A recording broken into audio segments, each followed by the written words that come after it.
Sean todos muy bienvenidos. Hoy tenemos el agrado por la gracia de Dios de comenzar juntos la lectura de una nueva carta. La misma se encuentra en el Nuevo Testamento y es la carta denominada Tito. Una carta en cuanto a la extensión podríamos considerarla corta, 3 capítulos posee, pero rica en contenido, pues ha sido, como el resto de las Sagradas Escrituras, inspirada por el Espíritu de Dios. El aliento de Dios a través de un siervo humano del cual hoy aprenderemos quién es, nos ha dado esta verdad. ¿Para quién? Para todo ser humano que tenga oído para oír, podríamos decir ojos para ver a través de la lectura. Invitamos a todos, a todas, grandes y pequeños, a juntos dar lectura al primer capítulo de la carta de Tito. La palabra de Dios, versión Reina Valera, dice así: Pablo, siervo de Dios y apóstol de Jesucristo, conforme a la fe de los escogidos de Dios y el conocimiento de la verdad que según la piedad, en la esperanza de la vida eterna, la cual Dios, que no miente, prometió desde antes del principio de los siglos. Y a su debido tiempo manifestó su palabra por medio de la predicación que me fue encomendada por mandato de Dios nuestro Salvador.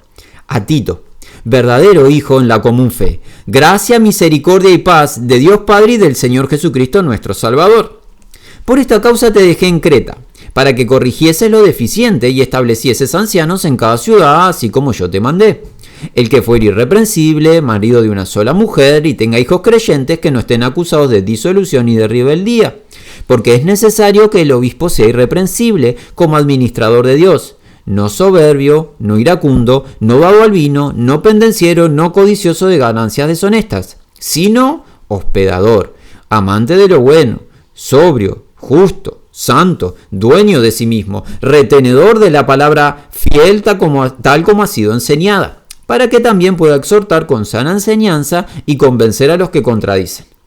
Porque hay aún muchos contumaces, habladores de vanidades y engañadores, mayormente los de la circuncisión, a los cuales es preciso tapar la boca, que trastornan casas enteras, enseñando por ganancia deshonesta lo que no conviene. Uno de ellos, su propio profeta, dijo: los cretenses siempre mentirosos, malas bestias, glotones, ociosos. Este testimonio es verdadero. Por tanto, repréndelos duramente para que sean sanos en la fe, no atendiendo a fábulas judaicas ni a mandamientos de hombres que se apartan de la verdad.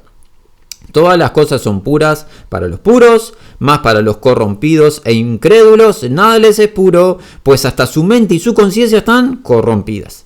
Profesan conocer a Dios, pero con los hechos lo niegan, siendo abominables y rebeldes, reprobados en cuanto a toda buena obra. Y hasta aquí la lectura de la palabra de Dios en este primer capítulo de la carta a Tito. Ahora nos disponemos a considerar de manera un poco más estricta, acorde al texto original, y vamos a avanzar brevemente. No vamos a cubrir todo este capítulo en esta semana, lo haremos a partir también de la siguiente semana. Queremos comenzar a modo de introducción con lo que Pablo escribió, y dice así: Pablo, siervo de Dios, apóstol de Jesucristo, acorde a la fe de seleccionados o escogidos de Dios, y discernimiento o conocimiento de verdad, cual acorde devoción o de piedad.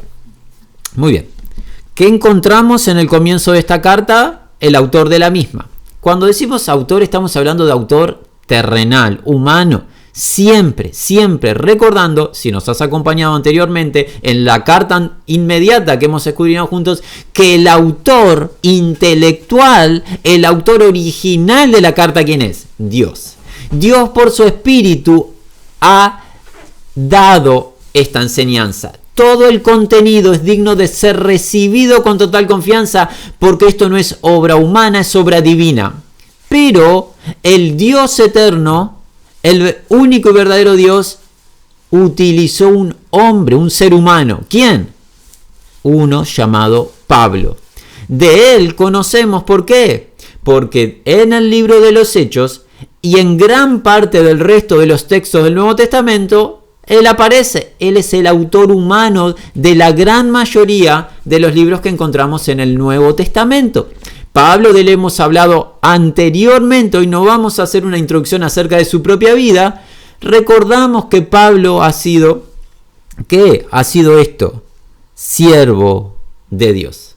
Y es muy importante, la palabra siervo, que es en cierto aspecto un eufemismo, la palabra literal, que se traduce de la lengua griega, sería la palabra esclavo, pero ojo, no un esclavo a modo de presión, de imposición, más bien alguien que voluntariamente, reconociendo la autoridad del que llama, se dispone en sumisión, en obediencia. Pablo ha rendido su vida. ¿A quién? Porque siervo de quién es? De Dios. El creador del universo que le ha llamado, a él se ha rendido. Y eso sería bueno que todos y todas dispongamos lo mismo para nuestra vida. Ser siervos y siervas. Alguien dice, oh, qué posición baja. No, nada de posición baja. Qué bueno es ser siervo y sierva de Dios. ¿Hay algo mejor para hacer que servir al creador del universo, a quien mantiene unidas todas las cosas? La mejor posición en la que podemos estar es servir al Dios vivo y verdadero. Es posición de honra. El mundo tiene conceptos muy cambiados, amados. El mundo piensa que el liderazgo es la honra. Pero ¿saben qué? Cristo Jesús dijo, no vine a ser servido, vine a servir. ¿Quieres honra? No hay mayor honra que la de Cristo, ¿verdad? Bueno, Él vino a servir. Entonces, ¿por qué decimos que servir es algo indigno? No, servir es lo adecuado. Amados, lo hemos aprendido y creo que es algo que todos conocemos. Es popular, cotidiano, ver personas que desean ser servidas. Muchas veces a través de transacciones económicas nos gusta que nos sirvan en restaurantes, nos sirvan el alimento, nos gusta que nos sirvan cuando vamos a algún hospedaje, lo que fuese. Que las personas nos sirvan, que hagan cosas para nosotros. Y es digno, es válido a través de recursos, una transacción económica. No es tan habitual ver personas que quieran servir. No es tan habitual. Y que lo hagan voluntariamente, con agrado, con gratitud, con gozo. No rechinando dientes, no con queja, sino con buen espíritu. No es tan habitual, pero el Espíritu de Dios está impulsándonos a eso, a todos y todas. Quiere el Espíritu de Dios que seamos siervos y siervas, cada una con las distintas funciones. Hay distintas maneras de servir. El Señor siempre nos va a ir impulsando, pero es bueno servir. Ya no esperar que nos sirvan, y claro que el Señor se va a encargar de también impulsar a otros a que también nos bendigan y nos sirvan, pero más que estar esperando que nos sirvan, debería de ser la expectativa para esta jornada: oh Señor, úsame para servirte y servir a mi prójimo. Qué buena esa oración. Bueno, Pablo ya sabemos que ¿qué es? Es un siervo. ¿Es un siervo de quién? De Dios. Pero es algo más. Pero es apóstol de Jesús Cristo.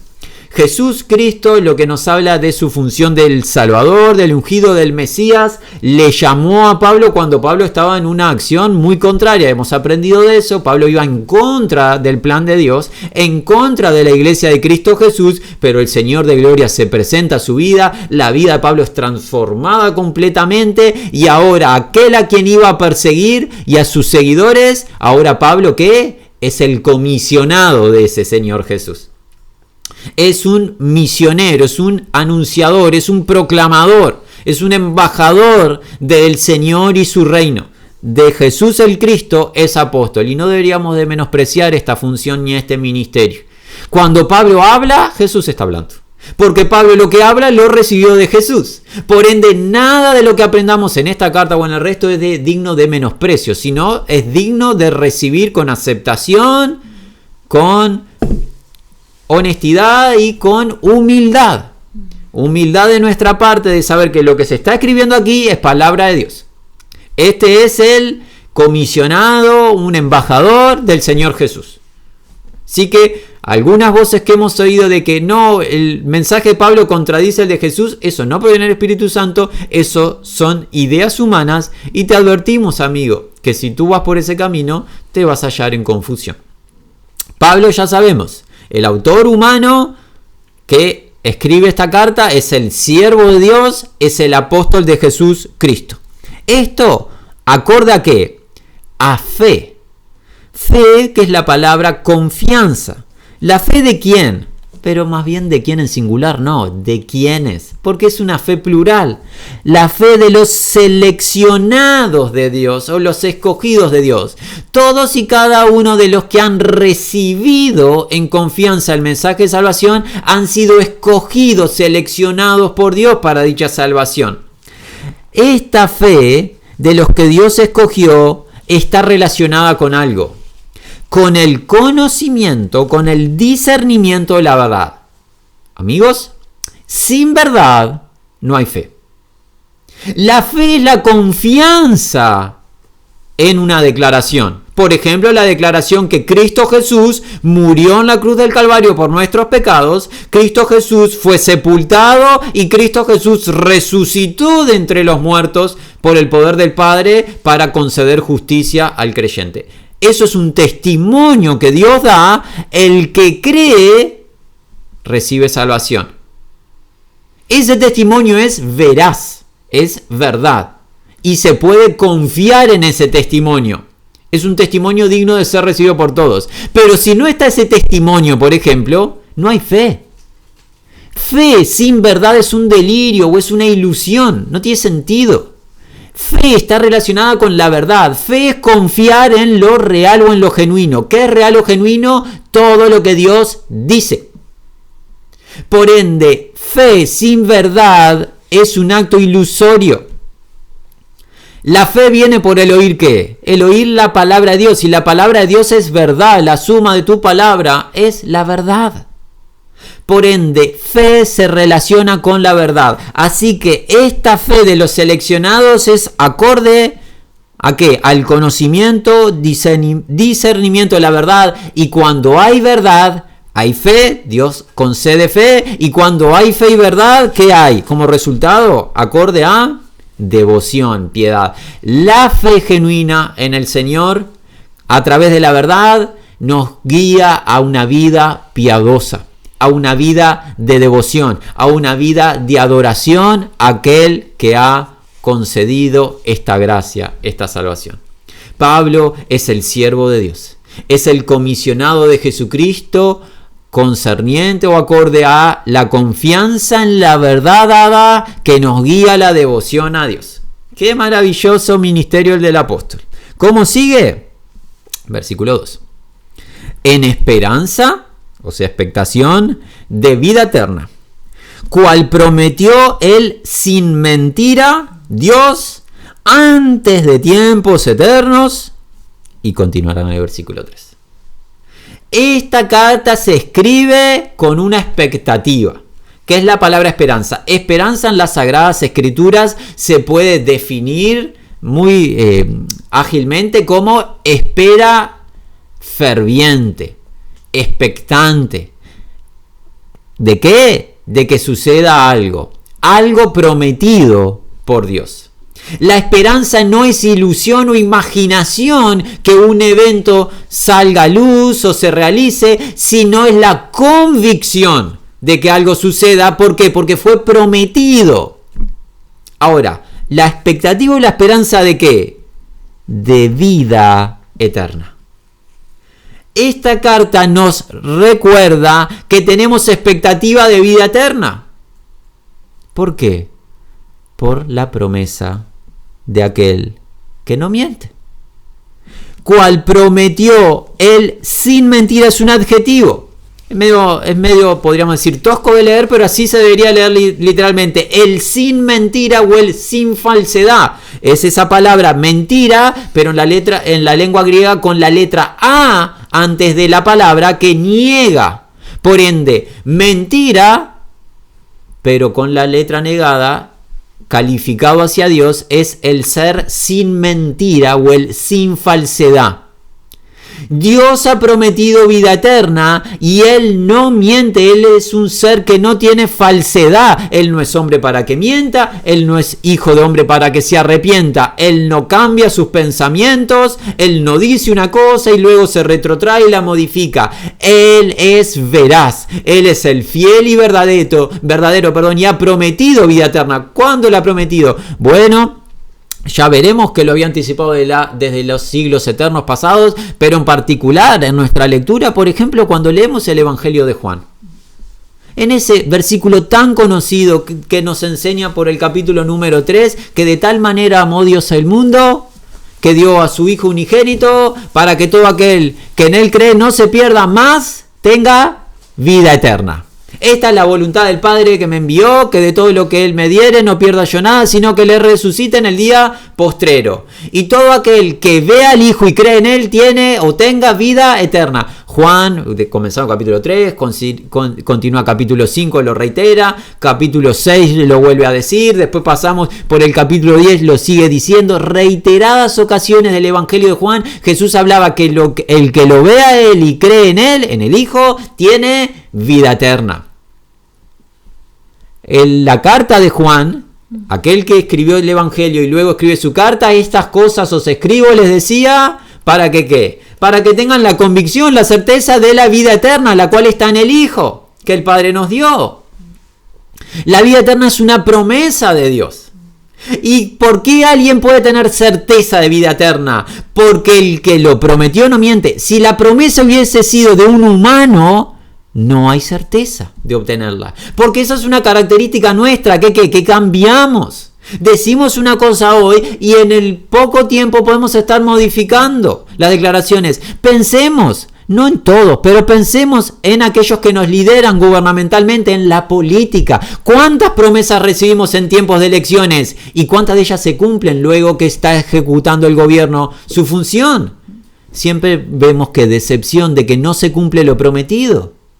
Si fuese de parte humana la promesa, no hay garantía, pero como es de parte divina la promesa, tú tienes hoy el llamado ¿a qué? A recibir vida eterna y tener la expectativa de ella, la esperanza de la vida eterna. Es lo que Pablo está anunciando. Y esa vida eterna, alguien dirá, vida eterna por definición, vida indestructible, vida interminable. Sí, ¿verdad? Pero ojo, porque vida eterna no solo se define por la durabilidad. Vida eterna enseña el Evangelio de Juan en la oración de Jesús al Padre que ¿qué? Esta es la vida eterna.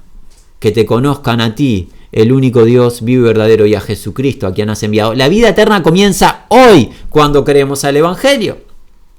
Hoy comienza la vida eterna. ¿En qué? En el conocimiento del Padre y del Hijo a través del Espíritu Santo. Y claro que la vida eterna habla de durabilidad, o sea, vida indestructible, con los cuerpos de gloria que el Señor ha de dar a todos los creyentes. Vida eterna. Algunos seguimos escuchando, bueno, quizás, ojalá, veremos. Eso no es esperanza, eso es duda. Y duda no del Espíritu Santo. Jamás el Espíritu Santo hace dudar a uno de sus hijos. La esperanza es, estoy esperando fervientemente la vida eterna que Dios me prometió. Él no me miente. Por ende la espero. Y la espero con paciencia. Con paciencia aguardamos. Aunque no vemos, pero le creemos al que no nos miente. Alguien dijo, qué débiles los creyentes. Débiles los creyentes podrá ser. Verás el que promete. Sabios los creyentes en creer en Él. Lo mejor que se puede hacer es creer en el que no miente. Maravilloso. Maravilloso que hay esperanza, hay expectación, hay expectativa de vida eterna. Cual prometió el sin mentira o el sin falsedad. Característica de Dios. Hoy aprendes un atributo nuevo de Dios. Si es que aún no lo has escudriñado, Dios no miente. Dios no miente. No porque no tenga el poder de mentir, sino porque su carácter ha determinado que Él es santo, Él es luz, Él no tiene error, pecado en sí, por ende no miente. Él nunca ha de decir algo que no ha de cumplir. El sin mentira, Dios, ¿cuándo? Antes de cronos o tiempos eternos. Siendo que antes de los tiempos eternos Dios sabía de la transgresión del ser humano en el huerto del Edén, Adán y Eva, y por ende había preparado al Cordero de Dios, Cristo Jesús, para redención, pero esa disposición previa de los tiempos eternos se ha hecho visible en un momento en particular. ¿Cuándo? Versículo 3. Manifestó o reveló, hizo visible ahora, en los tiempos, en los kairos propios. ¿En cuál? Los tiempos del apóstol Pablo y los tiempos en los que vino Cristo Jesús. En la palabra de Él, en querigma, que es proclamación, la que se me encomendó a mí, acorde al mandamiento del Salvador nuestro Dios. Desde la eternidad pasada Dios ya tiene elaborado este plan. Ya ha sido preparado, reservado Cristo Jesús, el Dios eterno, Dios el Hijo, para redimirnos de toda iniquidad. Pero se ha hecho visible o evidente ahora. ¿Por qué medio? Por la querigma, la proclamación, la declaración pública de ¿qué? De un mensaje. ¿Qué es esa la idea? Un mensaje que es la palabra de Dios. Este mensaje de salvación que te estamos anunciando, amigo y amiga oyente. Que tú, cuando digo tú, especialmente el que habla, yo y todos los que escuchan somos pecadores. Que hemos quedado cortos de la gloria de Dios, que hemos transgredido la ley de Dios y somos culpables ante el juez justo. Pero el juez justo, en su infinita misericordia y gracia, ha enviado un Salvador como sustituto para ocupar nuestro lugar en la cruz del Calvario, cargando con nuestros pecados. Y este inocente Salvador, Cristo Jesús, Dios el Hijo, ha entregado su inocente vida por nuestros pecados, ha muerto, fue sepultado y ha resucitado conforme a las sagradas escrituras de entre los muertos por el poder del Padre, como el testimonio para todo aquel que está escuchando de que el Padre aceptó el pago. Y el que cree en este mensaje recibe esta vida eterna, recibe justicia, recibe salvación.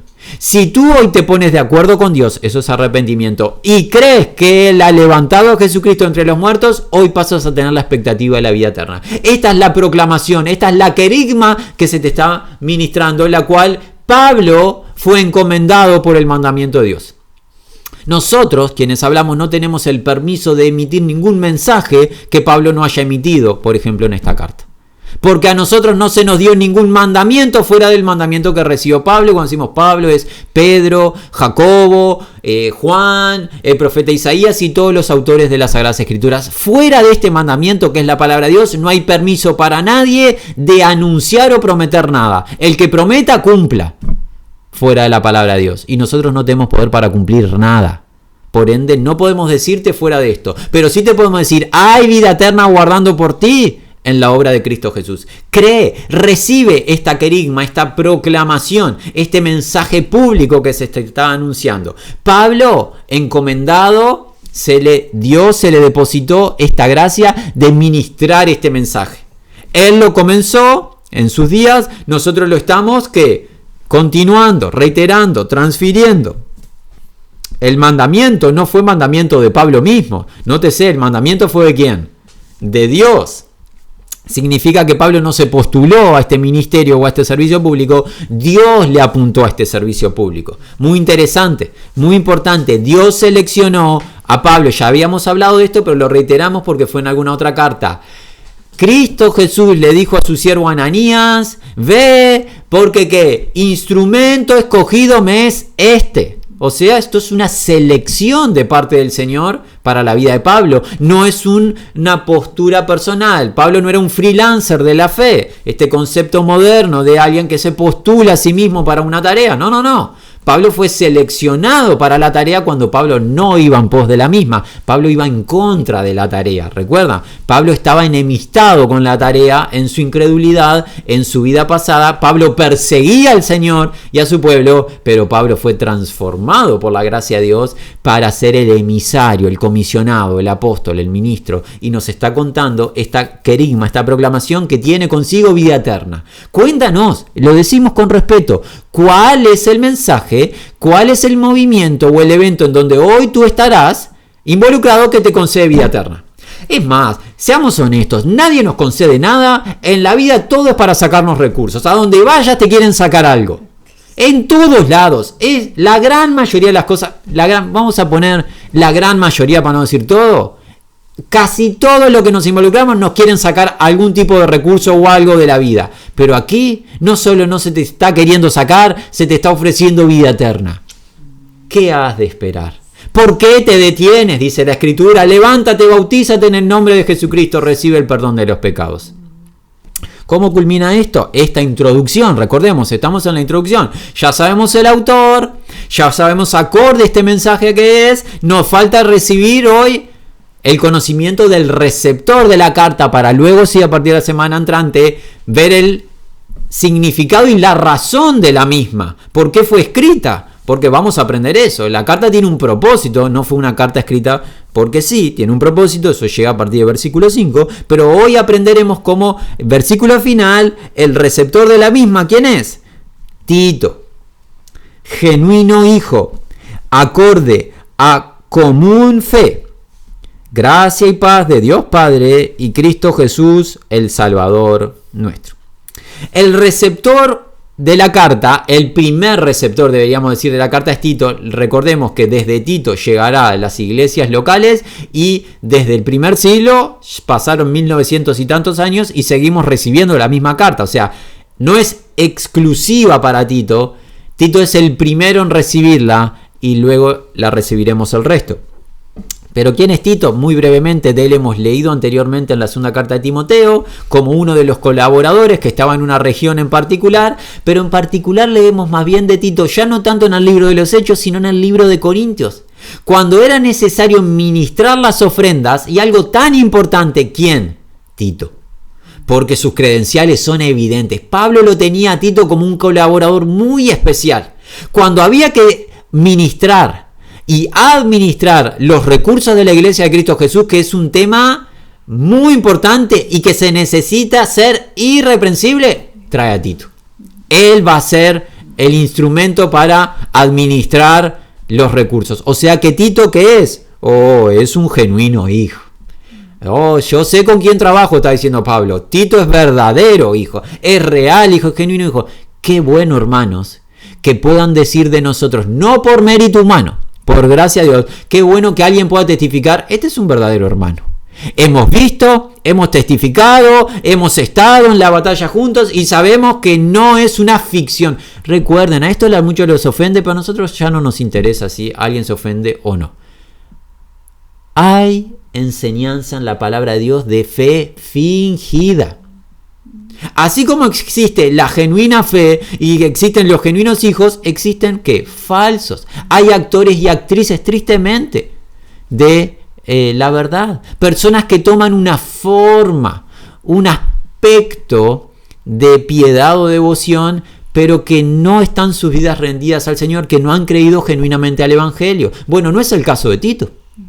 Tito es un real hijo. Es un genuino hijo, lo ha demostrado con hechos. La salvación es obra de Dios en Tito, pero Tito ha sido diligente en rendir su vida al Señor a diario para vivir acorde a la voluntad de Dios por el Espíritu Santo y la verdad. Tito es el hijo genuino. ¿Acorde a qué? A la común fe. Esto de común que es, significa que la fe de Tito es la fe de Pablo, es la fe del que escuche hoy, es la fe misma. No hay múltiples fes.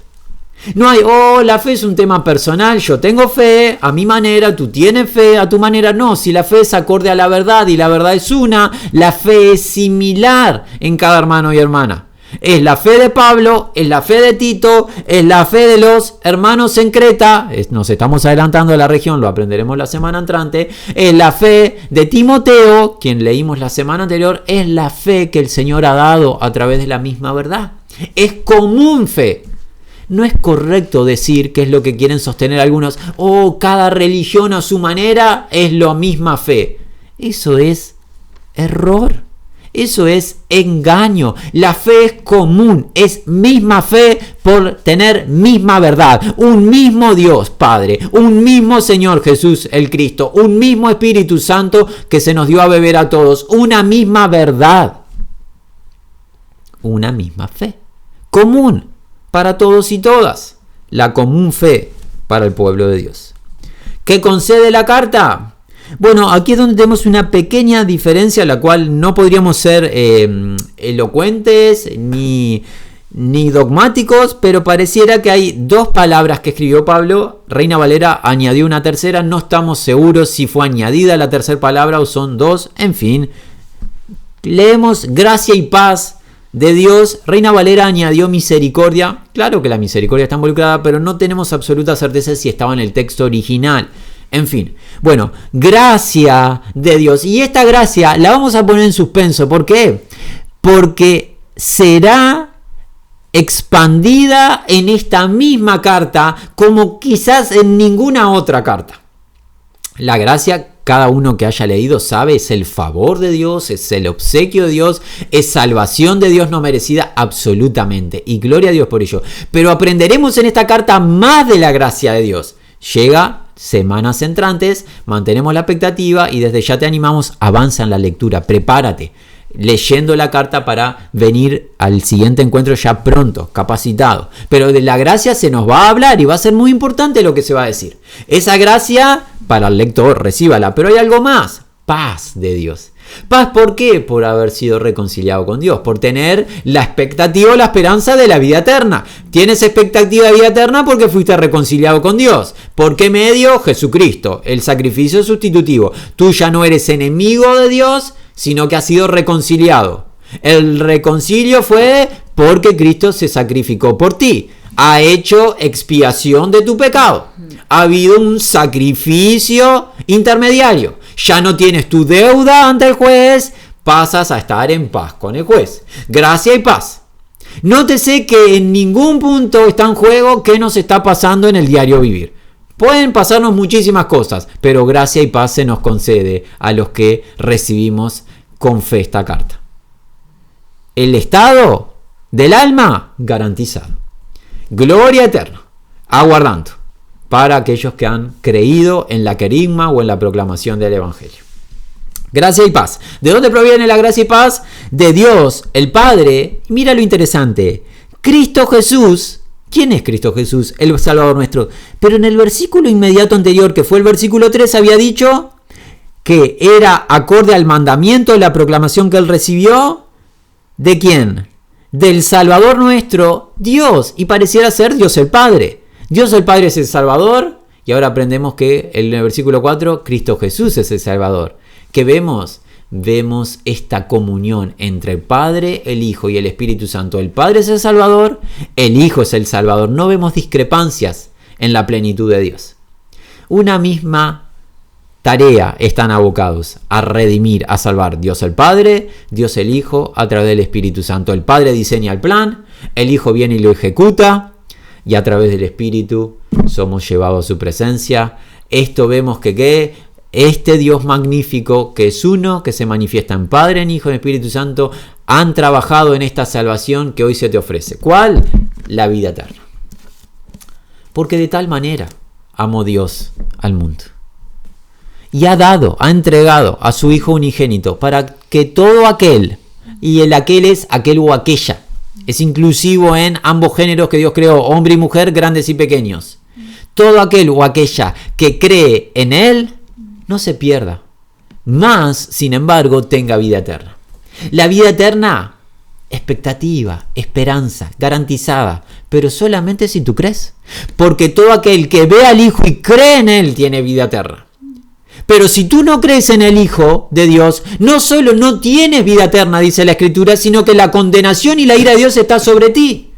Esa es la diferencia. Aquí es donde muchos tropiezan y nos queremos despedir con esta advertencia, amigos. Desde ya la propuesta y la invitación para la semana entrante, ver el objetivo y la razón de la carta. Hemos visto la introducción, hemos visto autor, hemos visto receptor, no sabemos la razón de la misma. Llegará a partir de la semana entrante. Pero esta es la advertencia.